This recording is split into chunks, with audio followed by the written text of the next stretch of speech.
Hello there, whoever you are listening. I'd like to just give a perspective on when you are going out exploring reality and trying to find out ideas and reality. Maybe what I'm going to say could help you a little bit understand more of what's going on and why you can get confused while you're exploring reality. I'll try to keep it simple and from point to point so you don't get confused with me. It's not easy to speak about ideas and reality, but if you like hear somebody say that reality is all we have, whatever you're in, whatever materials and material senses you get, that's all you have to do with. That's all what we share and have to work with as resources in this life. You will most definitely, when you go exploring, of course, if you don't explore, you won't find this. But if you go exploring, you will most definitely, sooner or later, get to someone or a book, a story, a YouTube video, an explanation of an art that will tell you that ideas are the basis of reality. Reality is just a projection of ideas. It's a kind of illusion in many ways. And then you can easily get confused, let's just say, between these two thoughts, and so on and so on. You will find the whole world, wherever you are, wherever you start from, built on contradictory ideas.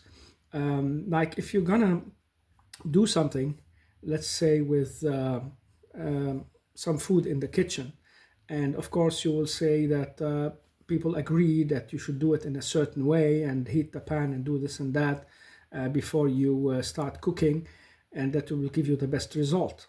Where is the contradictory in that? You will sooner or later, if you keep exploring, hit a voice or somebody who's saying that the way you're cooking is unhealthy or not good, or make the food taste wrong, or we do not do it this way because we don't have the ingredients the way you have.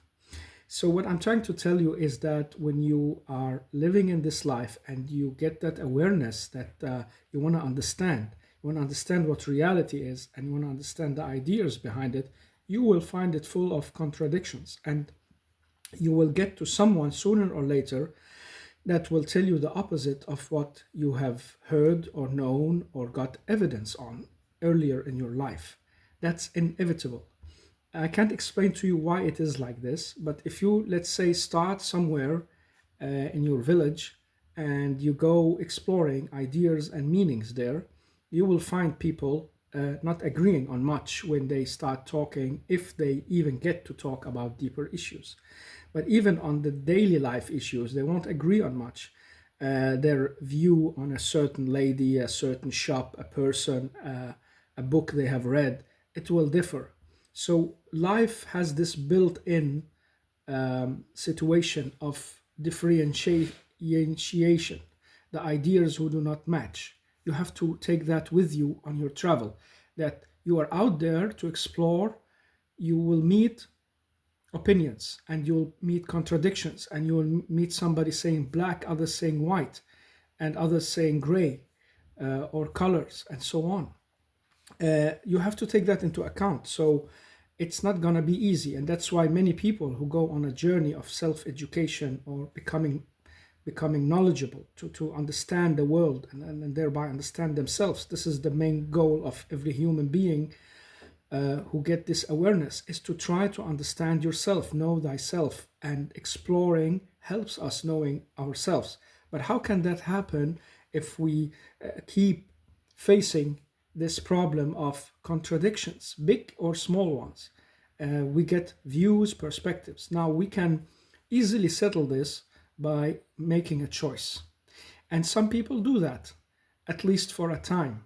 They go and they meet some strong person with a big personality, clever, deep in his or her speech, able to give you the logic behind his or her ideas, and you get convinced and you feel now you found the truth and you're standing with it and you need to search no more.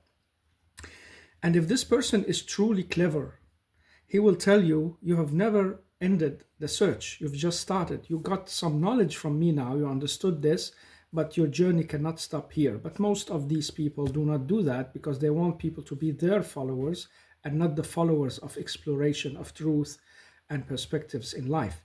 So they want people to stay and not travel further. But those who do, they will be hit with the same problem as they did in the beginning. They will be faced with a kind of challenge of, okay, I heard this person speaking, let's say he's a guru, and he's speaking about spirituality and the chakras and this and that, and he shows me how to make meditation and live healthy and think positive and all that. And I got a lot of good things out of it. And he presented me, directly or indirectly, with a way of thinking and a view on life and reality.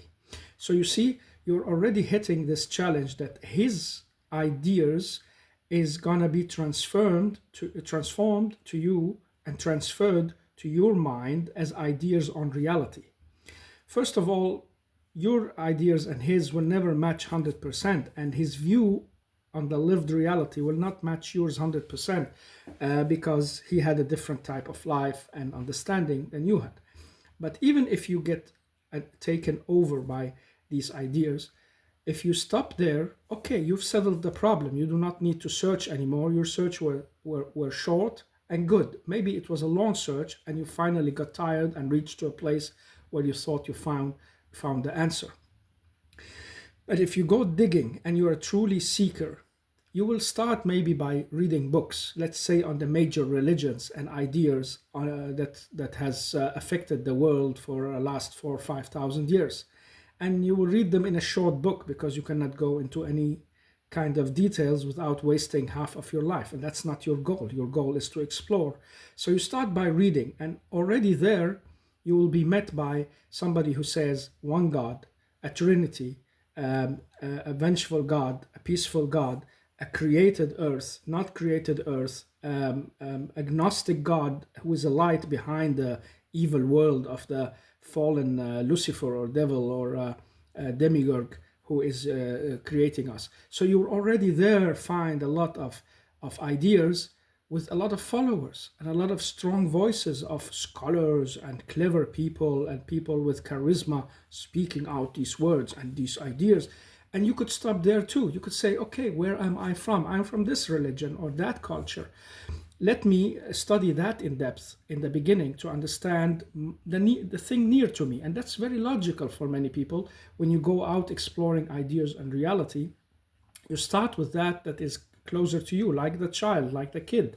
The first thing a kid does is try to move around in the room, on the floor, in the kitchen, open the carpets, lift the carpets, open the cupboards, and so on.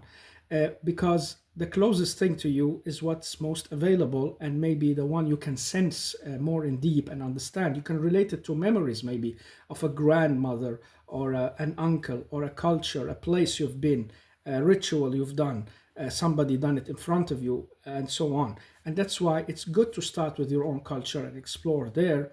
Already there, you will be enlightened enough to know that this is one huge perspective on how things are, even if you take it in as the truth.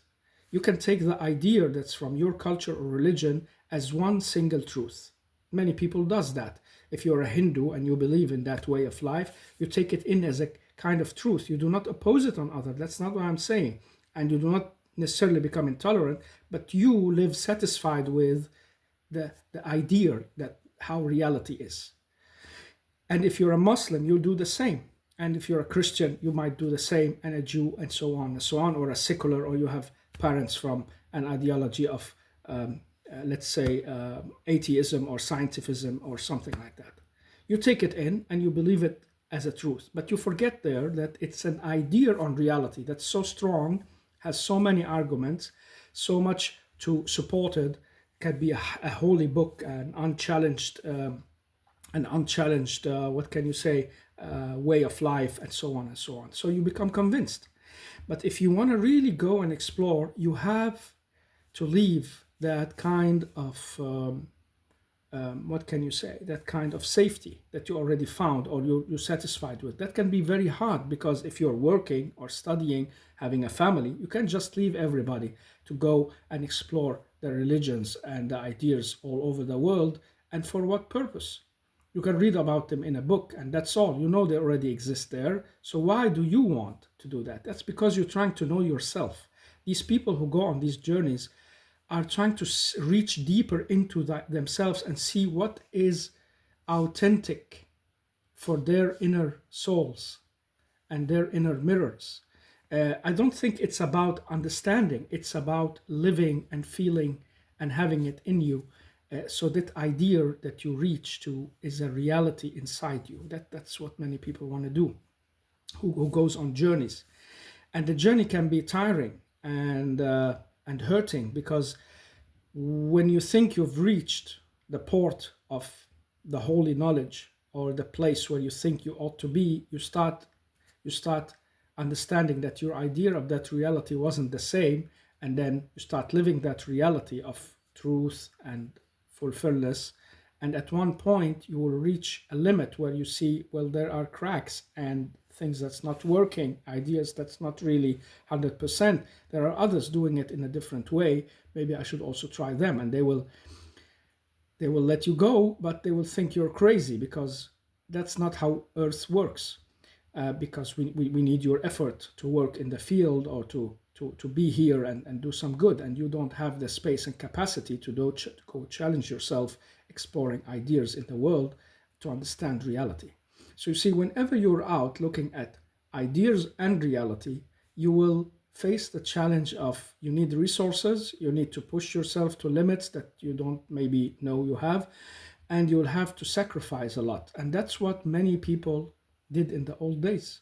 They actually, I don't mean many, but I mean special people who went on these journeys on foot or from country to country, place to place, to explore and to know what's beyond our ideas of reality. What do others think of this reality? How do they see it and perceive it? And you get inspired, and maybe you write a book or you come back to your own place and people and enlighten them in a new way or add some new, very important aspects to their understanding of the ideas they are carrying with them.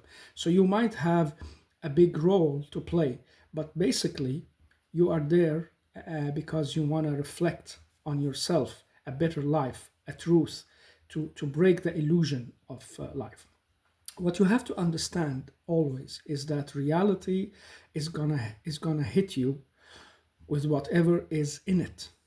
It's very strong on us and on our minds. What people believe, the way they make life work, is very strong. And if you divert from that, you can be crushed, broken, get ill mentally, or otherwise just pushed out because you're really breaking traditions and the rules of how things are done, not only in religion but also in reality and society. So you have to be careful there, and you have to know that there is always an opposing idea somewhere else, even within your own culture. So whatever to do with that, this is one of the big challenges you can meet when you go out exploring. If you're a young lady or a young man trying, still new in this life, trying to go about and see, I want to understand that culture in the East. That sounds very intriguing. How do the Jews do things and so on? And what if I lived with the atheist, with no God? What would they say every day? What would they talk about? What would their issues be? What about those who are concerned with science or astrology and so on? Some people are curious like that, have the resources or find the resources to go exploring. You have to take into account that wherever you get, and however you try to reach a conclusion, you will be met with ideas and reality do not always match in the minds of the humans in different places. And they do not match in reality. So when you go and see a reality of a culture, you don't find always that it matches the ideas that they are, that you have with you. So you will always find this this thing. And so what to do with it, because it can be challenging, can be confusing. It could make philosophers go crazy, and people say, I don't want to do this anymore. This is crazy. I will just limit myself to what I understand, to my culture, and go on with that, or explain it into depth. I know some stories from I've read of philosophers who actually in praxis did that. They got some inspiration other places, like Europeans who traveled to the Far East or traveled to the Middle East when it had its golden ages, and got the inspiration and ideas, so they can come back and mold the ideas in their society, but within the reality they come from. And so did the others, like the Middle Easterns who traveled, the Arabs who traveled around the world in 7th century, 8th century, and tried to understand it all the way up to 11th, 12th century. They were still traveling and exploring. And you got many other nations doing the same things, learning about other ideas and other realities. Some of them because they want to change them. They are missionaries. They believe in their truth is higher than the others. And others because they say, okay, I might not be able to change the reality of those people. Even if I fight them, and even if I go and try to convince them, they won't find my arguments good enough, strong enough. They have already made up their minds that the way they think and they've made their reality are in great in a great coherence. They match. They are good. And what is this guy or woman bringing us? They are saying something that could be dangerous, that could make our ideas, what can you say, less holy or less perfect, and that could affect our society and reality. And we don't want that. So what I have found is that the ideas out there affect reality, but reality is also a kind of strong, what can you say, definition of the ideas, manifestation of the ideas. So you will meet that if you go out exploring other cultures. You will both be inspired, you will get shocked, and you will find that you are in a position where you wanna tell them about a different reality or way of thinking, but you can't really get through. You can't even get through to the clever ones because they have already made their mind up. So what I found is there are many, many borders, even in this time where we have artificial intelligence and we have internet and we can Google and search anything. I think our boundaries are maybe becoming stronger than ever because people do not like to see their ideas falter. So they shut them out of their minds and reality. Even scholars, even clever people, they don't want to acknowledge that others have ideas that has some value in it and have built a reality on it. Unless it's somebody who beat them. Like when you look at people who've been beaten by another culture, the first thing, if they want to rise again or do something about themselves, change the way they are, is to go look, why did these people succeed? How did they organize? What ideas is behind this great society and what can you say, reality that they have built for themselves? Why are they so prosperous? And so they go and they adapt some of their ideas into their culture. Many of them fail because it's just like taking something out of a context and planting it in a different culture and context. Other times it succeeded because it had the right effect and the right moment and the right way maybe that's been presented in. So people can today really shock me sometimes how much they shut their minds and what can you say, to listen to new ideas because they get tired. It's easy to listen to the idea, makes you safe, you can go about your business and you can go back to your work and daily life. If you don't fit, you can find another place to be, or you will be deemed as dangerous. So don't think too much, don't play with the ideas too much. That could give a wrong signal to the people. Be humble and listen and accept that this is what they are. If they ask you about your ideas, you can tell them and you can maybe try to suggest something, one or two things. But it's just like we know from some of the stories and great tales, sometimes people are just not ready to know the deeper meaning of what you're saying or another idea, another culture. I don't understand how we can reach so different positions when we are on the same earth, under the same sky, and struggling with the same problems of idea and reality. But that's what we have. And when we grow up as individuals and we want to become individuals, reach into ourselves, this will be one of the greatest quests that we have in front of us. When we go out, try to reach out to understand my particular individuality, the individuation process that will save humanity, as Carl Jung said and meant.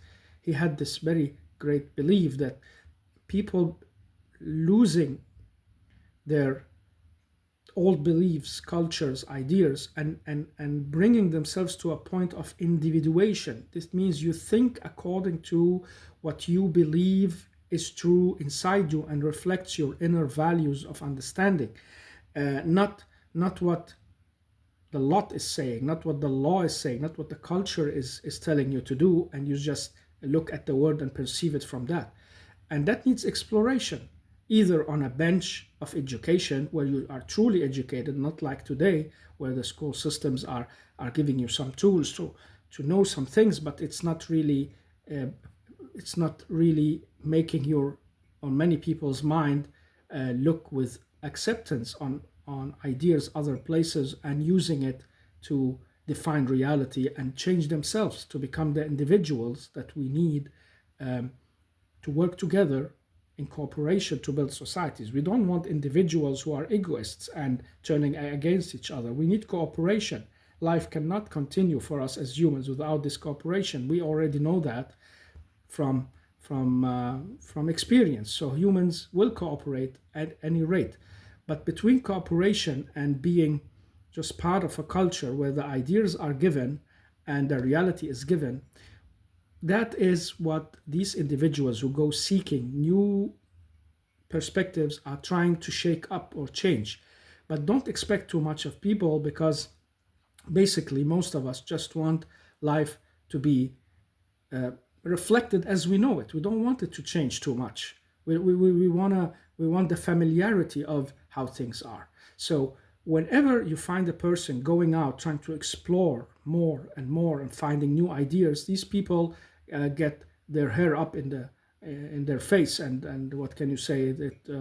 It becomes it becomes antennas, because they will need to think too much and get confused a lot and get into psychological disturbance in some way.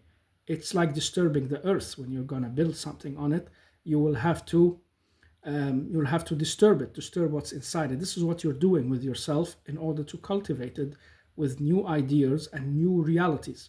And once you've absorbed them after many, many years, you start not being able really to be part of the old. You cannot just go back to your culture and stay the same person. It can't happen. And they will find that you have changed. They will notice your changes, not only in the way you talk and walk and speak and carry yourself, but also deeper. You do not share their beliefs in the same way, and you do not maybe share their fights in the same way, because you have seen those fights and beliefs in other cultures, and you see humans are struggling with the same, and you will reach a very important conclusion at one point or another. But this is a conclusion I'm going to tell you, because it won't matter. You won't know what it means unless you discover it yourself. You get to that individuation process ending, where you discover what I'm going to tell you means. You discover that all humans share the same trouble on earth, and the trouble of having perspectives, that everybody is sharing ideas and reality in different ways, and they are shaping our goals, our fights, our scaredness of each other, our trouble with cultures around us, with politics, everything. And so they have shaped us so much that we have forgotten that we share so much. And that's why when we hear somebody speaking about humanism and ideal thoughts like we all share the same soul, we are gonna live and die on this earth, and we're all gonna have a mother, and we're all gonna need love and give love and so on. You know, the basics of humanism. And we're all gonna be in despair, not knowing and wanting peace and security. All this that existential humanism has been trying to say with big philosophers, unfortunately, that won't be enough for the humans because they don't believe it. When somebody comes and say it like that, it will be difficult for them to translate it into some kind of action. What does that mean? Should I share my place and home? Should I turn the other cheek to an aggressive warlord somewhere? You see, it seems like the ideas not always work in reality. So can we say that the ideas that works are those who are taken from reality? Trial and error. We tried worshipping the sun for a few thousand years, but we found out by telescopes and science that it's a fireball and it's going to extinguish at some point and just turning around in the sky. And we changed the idea because we understood the deeper meaning of it. That's what some people believe will happen to many cultures around the world over time, because they believe the ideas they carry are limited to their perception, and once a new perception comes that makes it very, very clear that this idea doesn't hold or isn't right, reality kicks in. It's like, okay, I was just worshiping a ball of fire up there. I was just afraid of nothing. I just thought every action was determined by a god or by devil, but it wasn't like that. There was some hidden scientific ways and energies and roots we didn't know about. And now it's clarified, so we're not scared of destiny anymore. We know we can change our way of life, for instance. But that takes centuries sometimes, and that brings sadness to the people who have explored. When you go out exploring ideas and reality enough and absorbing, understanding in humbleness, and that changes you, you will then get into a position where you see that you have changed, but the world hasn't changed much around you. And then you become, as some would say, more lonely. And that loneliness stems from your awareness. The more you become aware of yourself, and others are not, of life as it is, reality, and its connection to ideas and their effect on reality, and why humans can't see each other for what they should, why can't they share everything on earth in a global cooperation and governing, you will at some level, of course, go away from that, because you can't live on that pink sky all the time. You can't just live on that dream. You will wake up the second day to a flag, to a nation, to an army, to a president, to a war situation, or to a famine, to production day, whatever you're waking up to. You will wake up to your small reality again. So you see, reality has a great impact on us, but we know for certain that ideas can change reality and can affect it. But these ideas are also taken from reality, and this is two positions scientists are also quarreling over. What is, the idea of induction and deduction, the idea of perception of reality creates the ideas, or ideas create perception of reality. And there is no solution in end unless something very great happens that shows which one is right, or I believe both are right. It's like an interconnected. This is also what some great scientists also would say. It's a dialectic issue. It's an issue of interconnection. They affect each other in a ways we don't fully understand, but we know it shifts. It doesn't stay the same. A new idea of how to harvest, a new production machine will change the way society organize and maybe think even. Before we understood that what killed people was a virus that came with rats, they thought it was a wrath of a devil who spread something out by his breath and killed them. And so that change of perception made us also aware that we can do something about it. We can fight it. We can stop it before it spreads too much. So what I'm trying to say is that you can become lonely and have a journey that leads you to such understanding and depth that you will find humans different from you, and you will find that they are satisfied with their life and the way they see and their nation and their culture. So you have to watch out you don't become a weirdo. Go cheer for a football team, or go be part of some cultural event. Be in that production line or work line where you can work positively for your society, and do not try to always oppose everything. Sometimes you have to be very pragmatic and just listen, and let people have their ignorance. What you say, that's a great wisdom. I know some very wise people have understood. Sometimes you just have to let people grow on their own, and let the individuals who are meant to find ways to understand deeper on ideas and reality find those ways on their own. You have to be there as a silent partner and guide, or as a speaking partner and guide, but in limits. And don't go say things to people who don't understand, or else they will call you ignorant. The reality, they are the ignorant ones, but because you're speaking in ways that comes from your travels, in books, in philosophy, in religions, and in the world. If you have been all around and really seen cultures, lived with them, absorbed, as I said in the beginning, you try to absorb their ideas and understand how they affect their reality. And you try to look at their reality and see how that affects their ideas, because we also know that reality has an important effect on ideas. How we organize our religious beliefs, how we organize our social way, what kind of food we eat, how we live together and interact socially, and so on, also has something to do with how reality is before the idea came to us. Some of it can be good, some can be bad, some societies have better than others, and they try to get inspired. Occasionally, a great man or woman travels and understand more or something new, and they bring it back.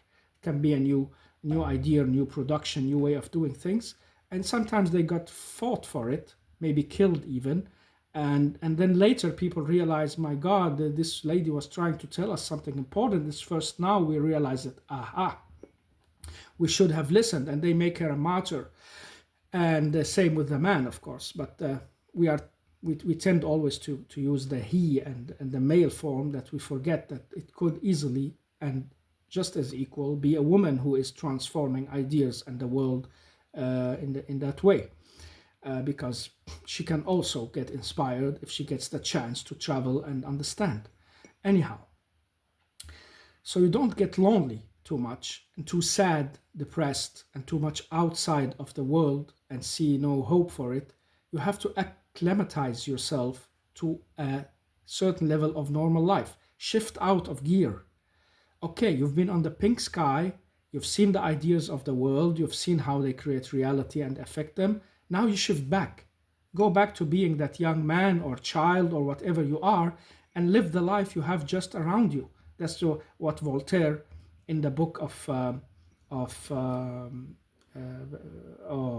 um, when he says to the young man, it's a very famous Vadis, I forgot the name, I'm forgetting a lot. There's a very famous book that I read Voltaire wrote, and many people mention it, where he tells him in the end, maybe that's the meaning, after he travels and see a lot and get into trouble, he comes back and he helps his master cultivate the garden. He said, can't you answer me on all that's happening and why and so on? He said, let's go out and cultivate our garden. And so so maybe you should also fall back on reality, to reality, so you don't hurt yourself and become totally crazy. You're already doomed crazy from the moment you try to explore new cultures. It can be in some religions and some cultures heretical.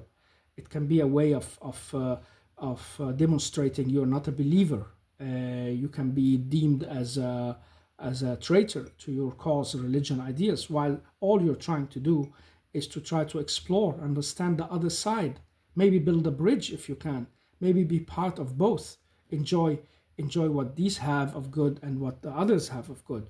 You're not allowed to. It's like, hey, you belong to us here, you don't belong to them. You shouldn't have a positive view, and so on. Because the people who are confined to the one culture, they don't know about the other one, or they know it in a negative way, or they just hear bad things about it and they don't want to have to do a big job on understanding it. It's a hard job. It's easier just to say, oh, their prophet is crazy, and their prophet is a false god, and their religion is a harsh one, and their way of life is crazy, and so on and so on.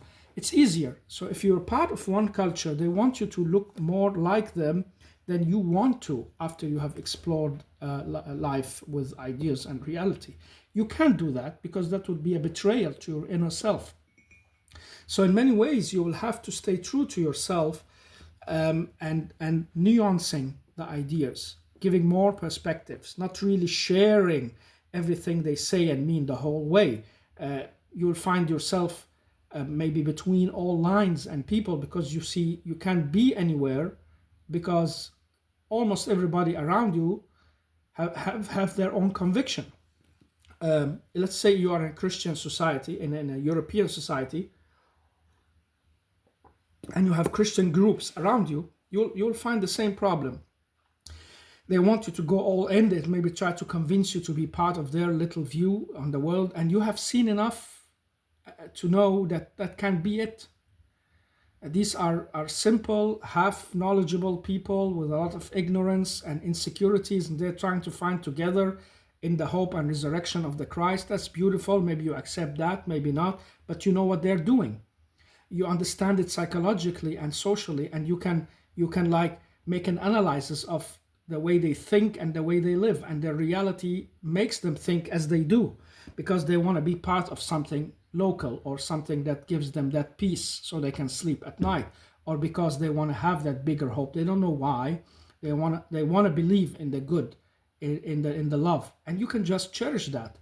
But you can't go all in, because you know that in the details and in many things they are doing is just a way of life that others are doing differently and succeeding with, maybe having better success. So you know, oh no, this is not going to be perfect for me. The same can be said if you're in a Muslim society, or in a Jewish, or in a Hindu society with very strong ways of thinking and believing.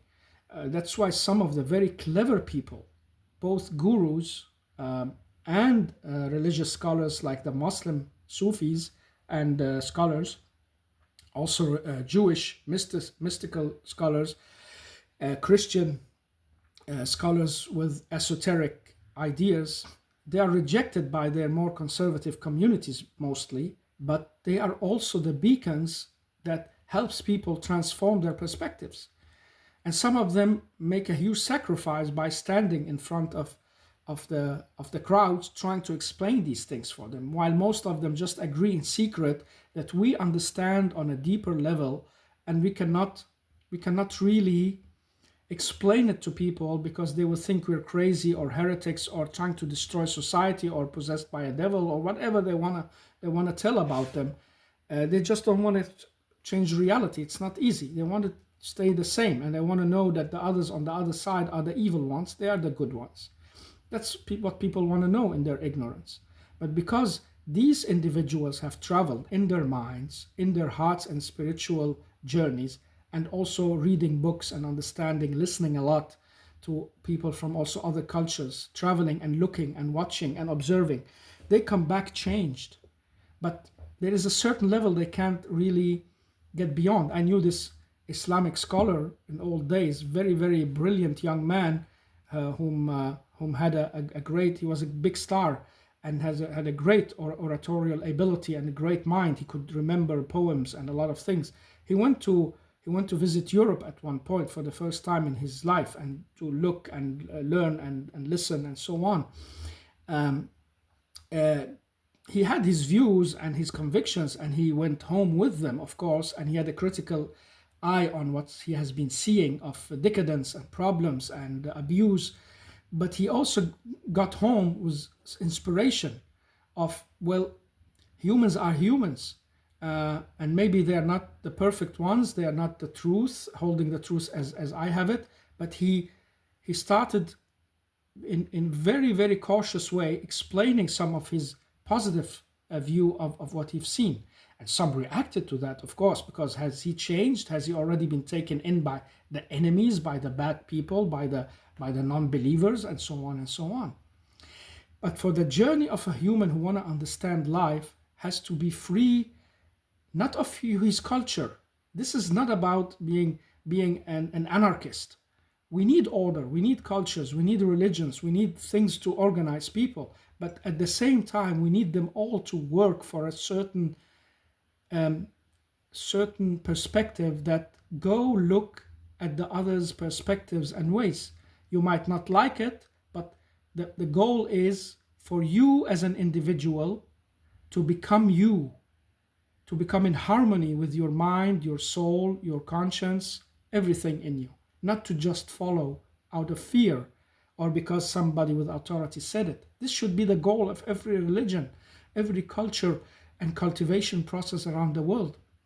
And that's why people, if they really want to prosper the whole world, they should send over and over again groups and groups of people who are just there not to conquer and not to discuss and not to shame others, to be there for a dialogue, for observation, for positive questions, for understanding, for sharing some of what they are doing without forcing.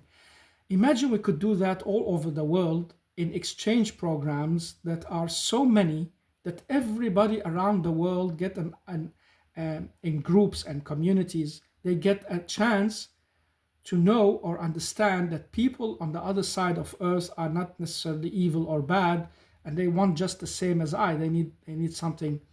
And when we do that, we will also be encircling the evil in those dictators and people with tyrannical um, tendencies. We will be encircling their ability to manipulate others to do their dirty work and go and fight for them and die for them. They will know that, listen, I have been on the other side. I will never drop a bomb on the other culture. I have friends there. When you have friends somewhere, you cannot go and hurt them easily. But by dehumanizing them and making them the evil, as famous psychologists, sociologists have been saying to us since World War II, well, it gets easier to hit them and to hurt them. So that's why this travel of understanding ideas and reality gives a big challenge to the individual, but it will be a prosper for that individual in the end road, after confusion, tiredness, maybe getting close to becoming crazy or mad or psychically challenged because you don't fit in anymore. And the more you understand and know, the less you share with the people who just want to hate and hurt and don't want to explore. And you become more and more attracted to individuals like you because they are few, you don't see them all the time. You're surrounded by ignorant people, just don't have the capacity and never got the chance because of the education system and political system around them, and religious system not the least, that's confining them, closing their minds and eyes. They don't want them to look and see and understand who and why people are like them, why they share so much. And so the individual become an alien, become a foreigner, become someone nobody understands, become doomed crazy, a loner, a different type of person who doesn't belong. He don't want to be like us. What is he doing here? He could be born in the same place. I'm not talking about foreigners who live in another place. You could be born in your own culture and be doomed as a crazy or as an outlaw or whatever they say, in excommunicated in religious terms. And this battle has been going on and on and on. Behind it is, of course, the greed and the lust for power in men and women, and the scareness of the other, the ignorance. And that's why Plato, who tried to enlighten people in Greece, the little Greece that was the center of the world, tried to say some of these things in a very much better and clever way. But he said, well, what scared him most is grown-ups afraid of the light. One should expect kids to be afraid of the dark, but what's shocking is to have grown-ups afraid of the light. What does that mean? It means he was a prophet, and Socrates was a kind of prophet, trying to enlighten people on perspectives. Let's see reality as, can I say as it is? Because it's not sure we're gonna see it as it is because we see it differently. But can we try to expand our understanding of reality? Can we try to to build up those basic human values that's not just being misused by politicians for their campaigns, to say that we really as humans share so much that we will all be prospering much better, much more, if we try to do something about it. Instead, we have rich people running away, wanting to become members of secret clubs and societies who had this ideal in the old days. Now, today, if you look at many of the secret societies, which I have flirted with and tried to explore a little bit, I don't know if I flirted, but I've always been interested in knowing what's their ideas, what are they hiding, what do they want. And I found that that's because they are hiding some ideas that the public, it could be in a Christian community, it could be in a Muslim, in a Jewish, whatever it is, the public mainstream opinion does not allow it or understand it yet, or want to give it space. They're afraid of it. They see it as devilship and demonic traits.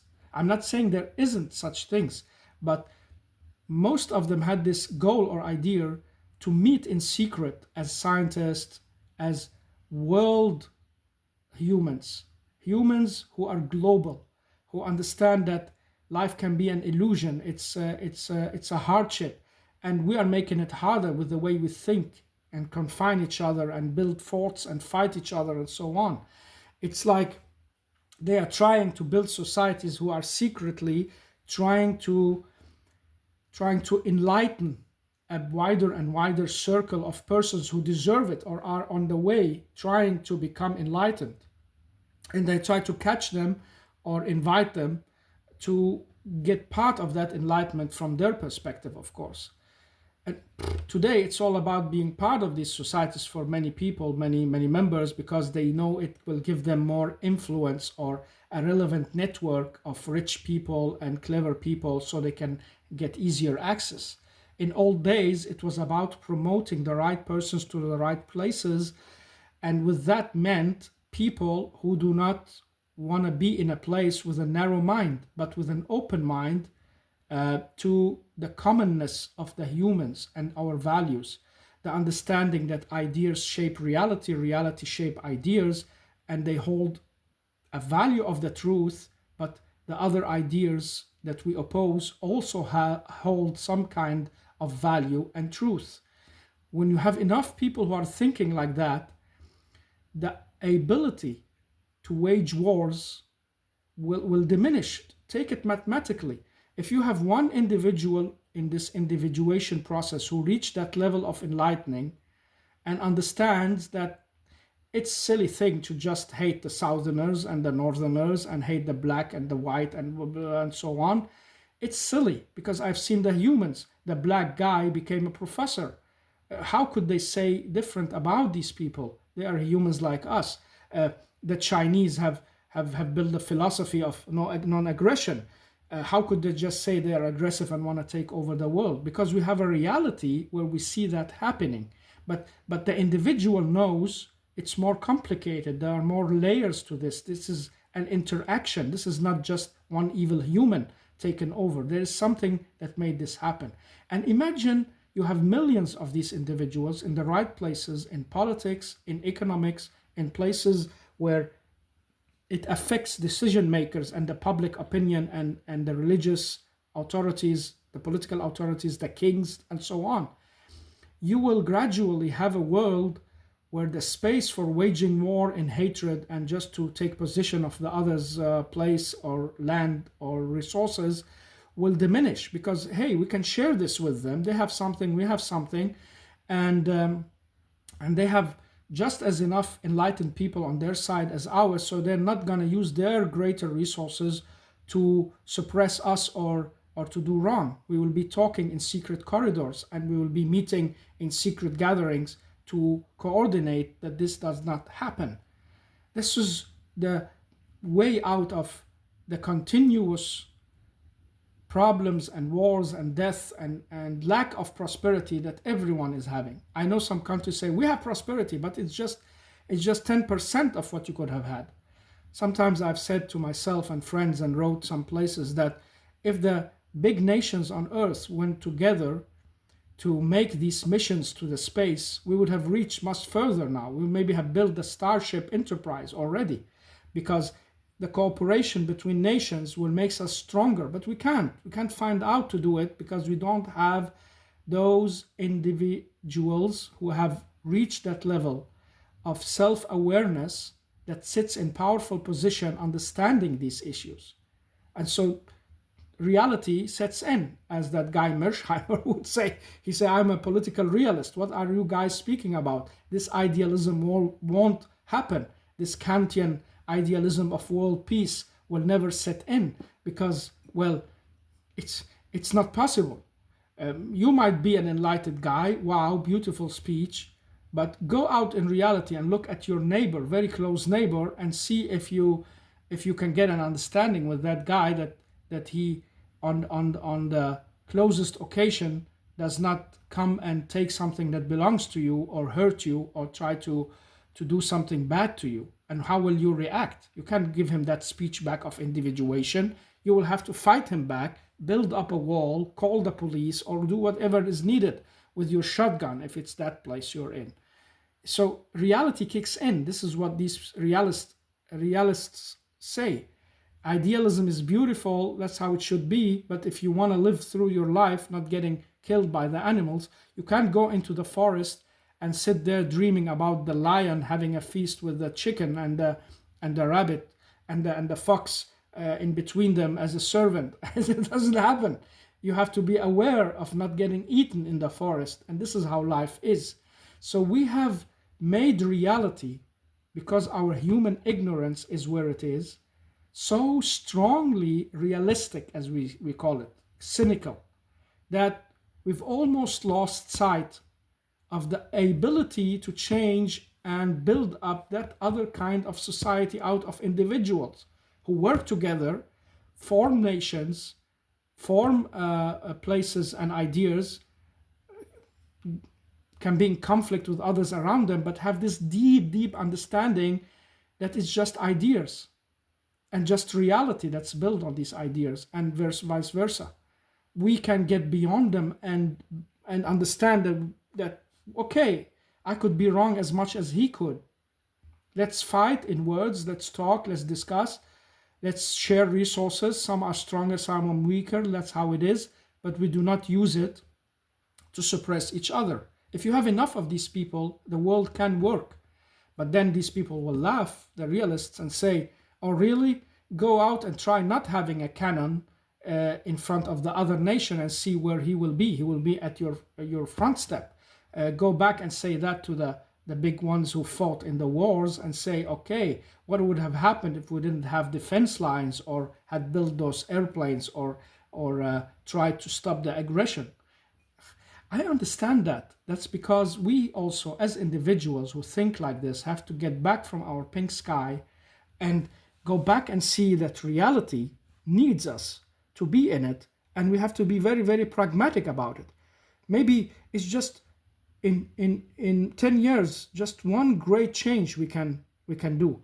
I remember listening to this famous psychologist from Canada who was saying, very famous, I like his speeches a lot, but I also disagree with things, but he said, well, most of the time you just have to be like other humans. 90% of the time you don't have to be different. And then if you are something special or have something in you, you can make the change of the last 1% or 5%. This is all that's needed. Rest of the time you just have to be like everybody else, and will be like everybody else, sleeping, eating, doing things, working for your life, and so on. So we have to be realistic, understanding reality, that reality in many people's world is built on ignorance and built on fear, fighting, hatred, position of resources, suppression, so you don't get suppressed. There is no balance in many people's minds in that.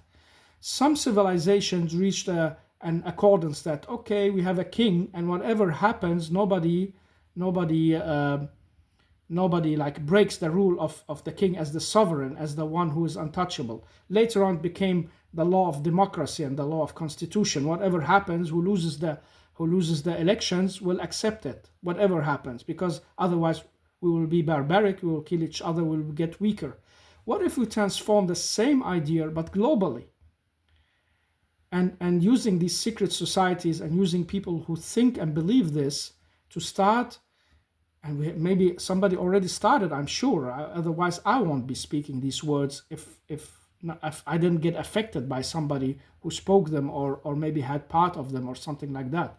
Now, I'm just speaking freely out of without paper or association. I'm just sitting here looking out of my window and trying to formulate my inner deep longings for these things. But what if whole academies in the world and ideas was working secretly and publicly on transforming our minds like this?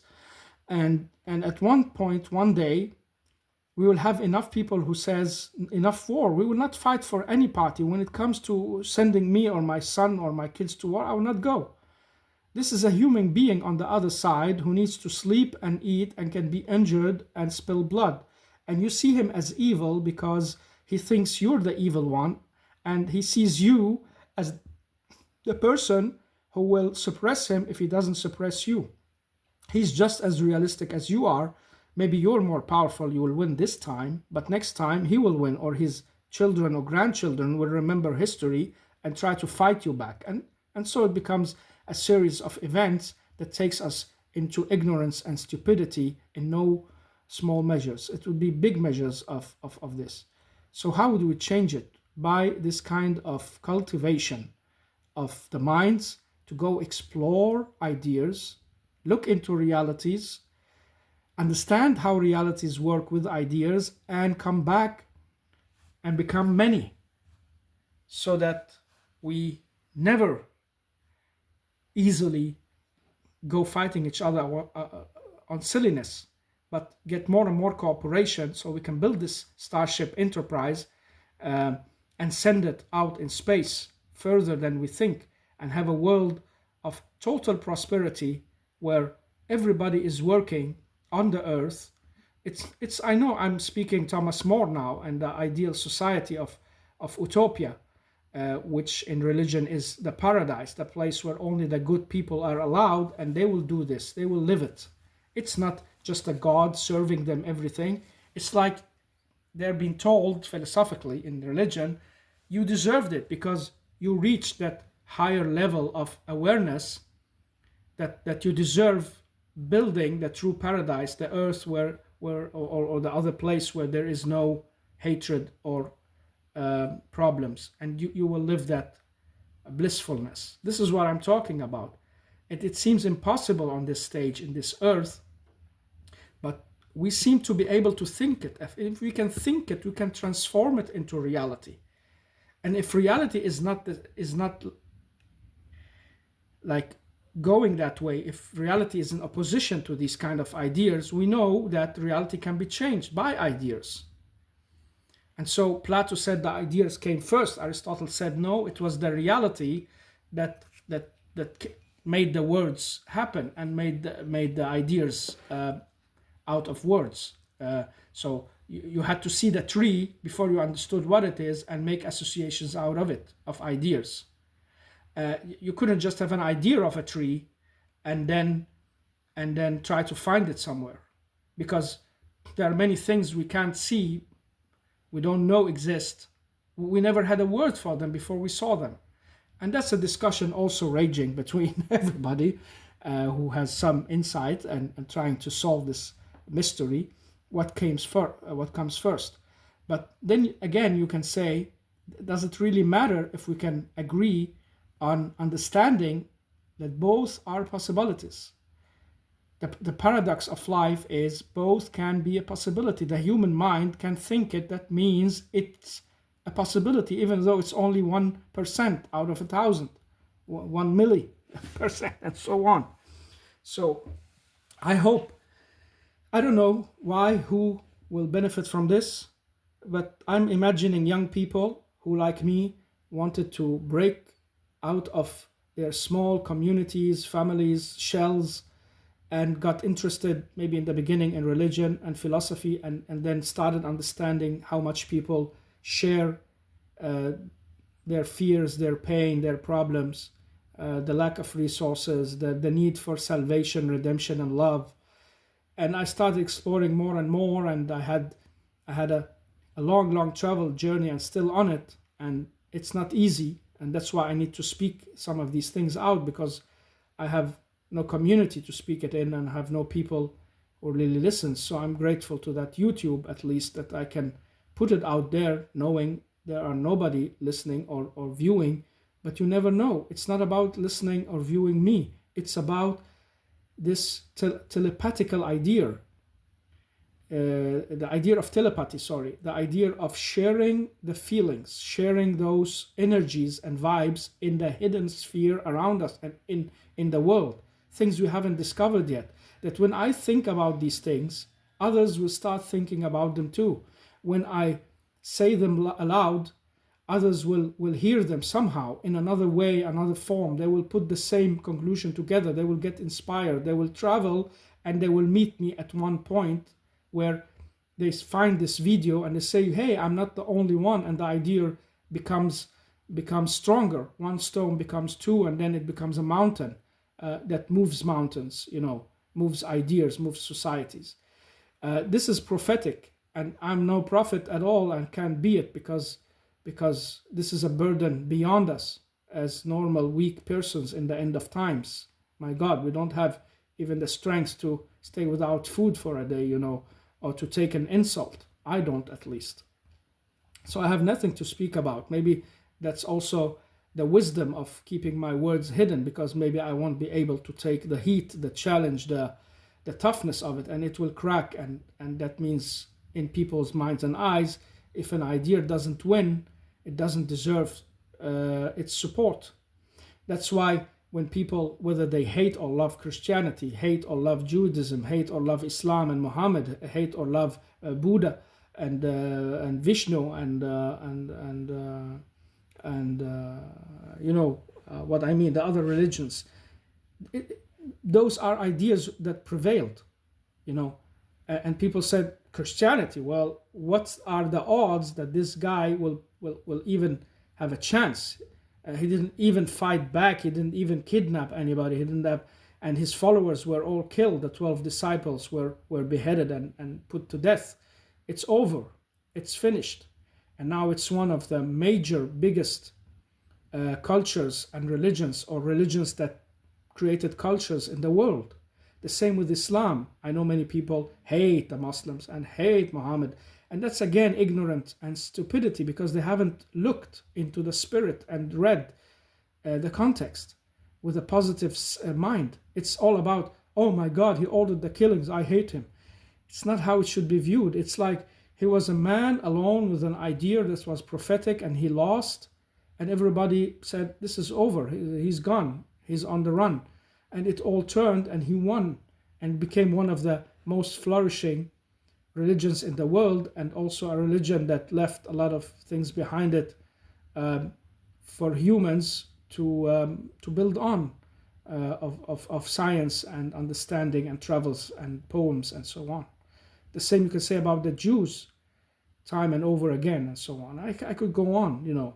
They have been persecuted and almost killed, and you should think they will never survive. And with this complex book called the Bible, of many prophets speaking or somebody speaking on their behalf, and stories that do not really 100% fit together, repetition and different temperaments, and you'd say, what is this confusion here? How do they get through it?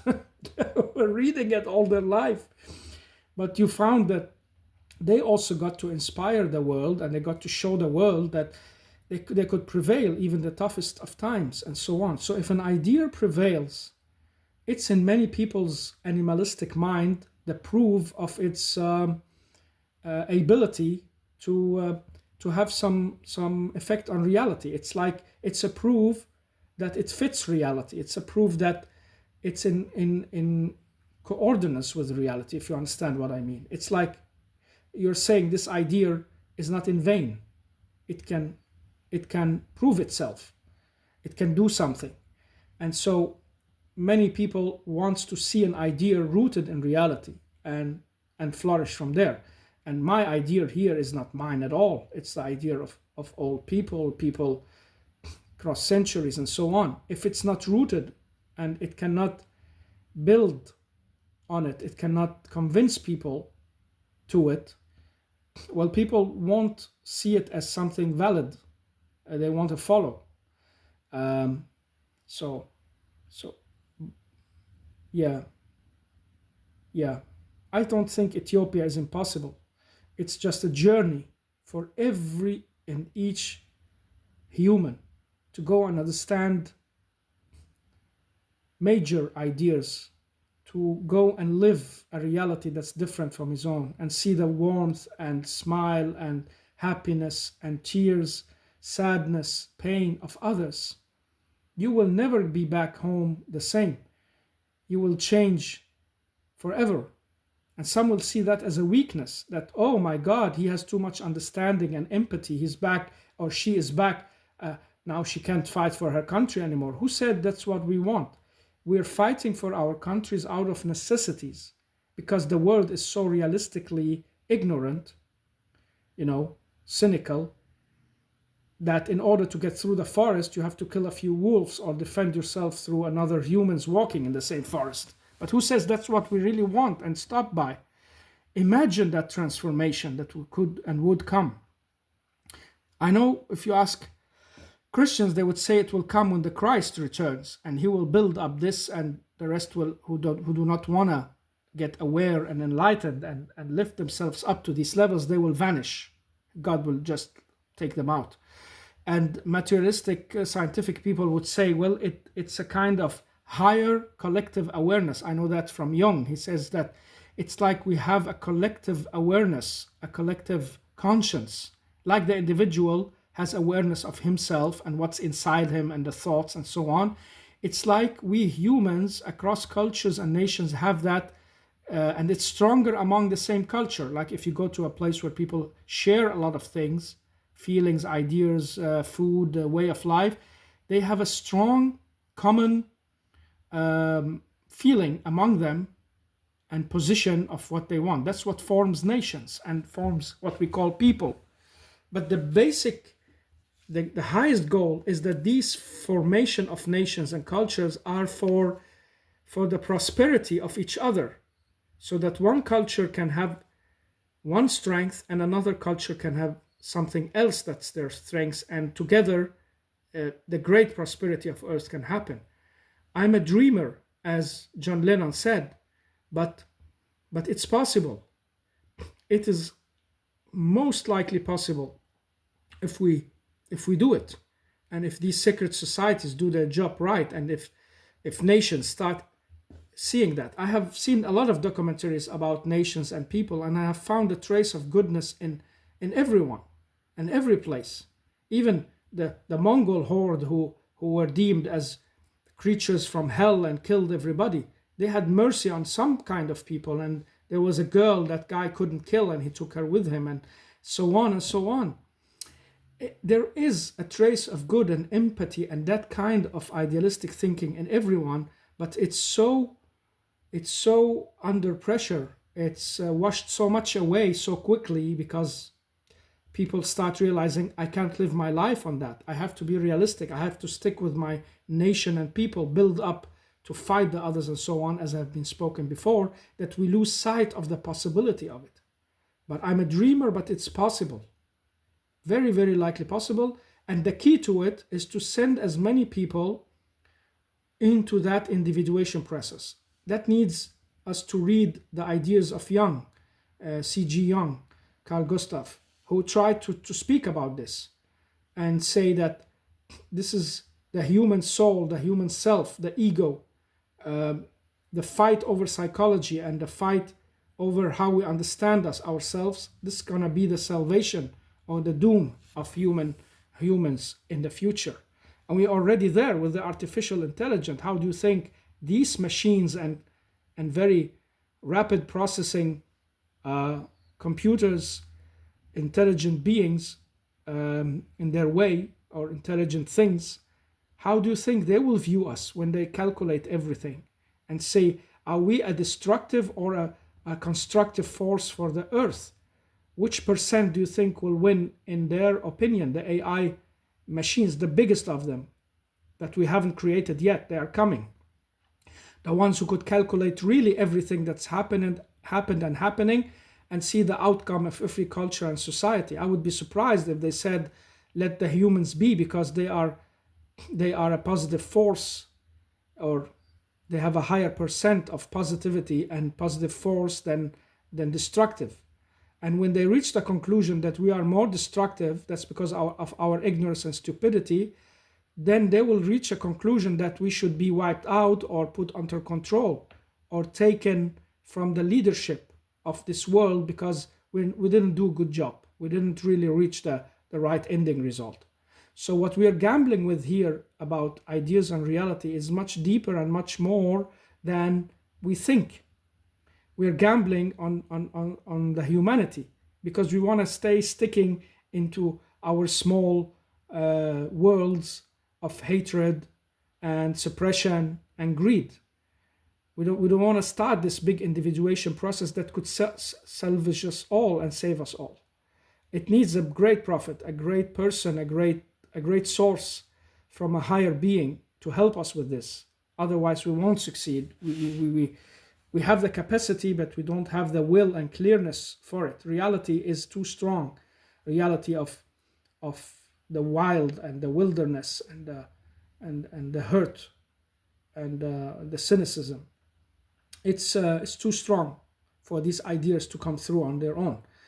So if this salvation comes, it will be good. Otherwise, well, the AI or their boss or leader or new god or whatever will be the judge of how bad we've done, and that we basically didn't do the constructive work as we should, and stacked bodies and death and viruses and destructive weapons that we are not really good handling, and so on and so on. They will take us out of the game, and they will transform it into their logical game. They will have their own troubles because they lack a lot of what humans have of empathy and feelings. But let's say they can imitate those, or they get to a level where they can really take over even our consciousness. That's where we are doomed, or we have reached a level of individuation where we have turned the tide around so that we could stay as the superior, peaceful, constructive force of life.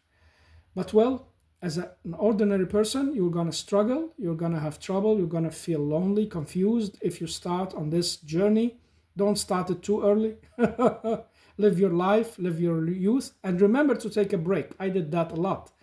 I took a long break sometimes and just watched movies, went to places where I could have a good time, made a travel, sat with people, forgot all about all these things. So don't think I am sitting thinking about these things all the time, all the day. No. Otherwise, I couldn't have survived myself. But you leave it aside, you go live as it is, accept people as they are, try not to participate in what's totally against your understanding, try to soothe the waters and make people understand a little bit of each other, loosen up and so on. Take the fights where you have to take them. Be true to yourself. Don't lose the animal and the shadow inside you, because you won't survive. You won't survive. You can't go on be idealistically a picture of an angel. All angels get killed on this earth. That's why God never sends them. I love that in the Quran. He said if we knew an angel would be safe on earth, we would have sent them angel as messengers. You see where we are. There is no safety for people with these minds and ideas that want to lift people up from their blood mud and bloodbath and dirt. So go be the fighter also, go be the animal, go look out for these vicious animals so they don't kill you. Find your way through pragmatism, realistic ways, but stay as much as you can true to yourself, open people's eyes to perspective in a way where you don't get into big trouble, let's say it that way, and don't take on you what you are not built to take. You're not given the power or protection of a prophet or a somebody who is gonna be the game changer. Do it within your limit. I hope deeply someone one day will get these messages, understand them, maybe build on them, live them. I don't know. But I'm so happy that I got them out of my mind and feelings and inner self in a good, clear way. I'm so happy. And I hope this video will get blessed by some higher place, um, and reach where it should reach. Yeah. Have a good day in the sunlight. Thanks for now.